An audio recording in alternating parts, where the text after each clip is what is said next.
Hi everyone, here we've got OPPO Reno4 Pro and let me show you how to enable Google Backup on this device. So first of all, let's enter the settings and now let's find additional settings. Now let's scroll and find Backup and Reset option. Let's tap here and as you can see here we've got the whole Google Backup section. Now the backup is off. In order to turn it on, just tap on the switcher right here and as you can see the backup accounts are active, so you can tap on it. Make sure that you're connected with a Wi-Fi or any other internet source, and from this step we can either create a new account if you do not have your own or simply type your email or phone. So let me do this.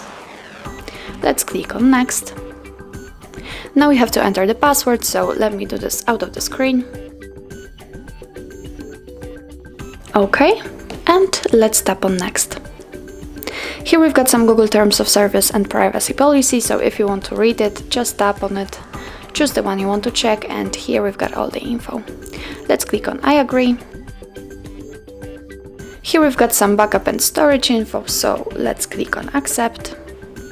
And now your device is telling you what the backup includes, so it will backup apps and apps data, call history, contacts, device settings and text messages. So let's click on OK. And as you can see here, we've just added our Google account to the backup option, so from now on your device will backup content on your Google Drive. So that's all. This is how to enable Google Backup in your OPPO Reno4 Pro. Thank you so much for watching, and if you find that this video was helpful, please hit the subscribe button and leave the thumbs up.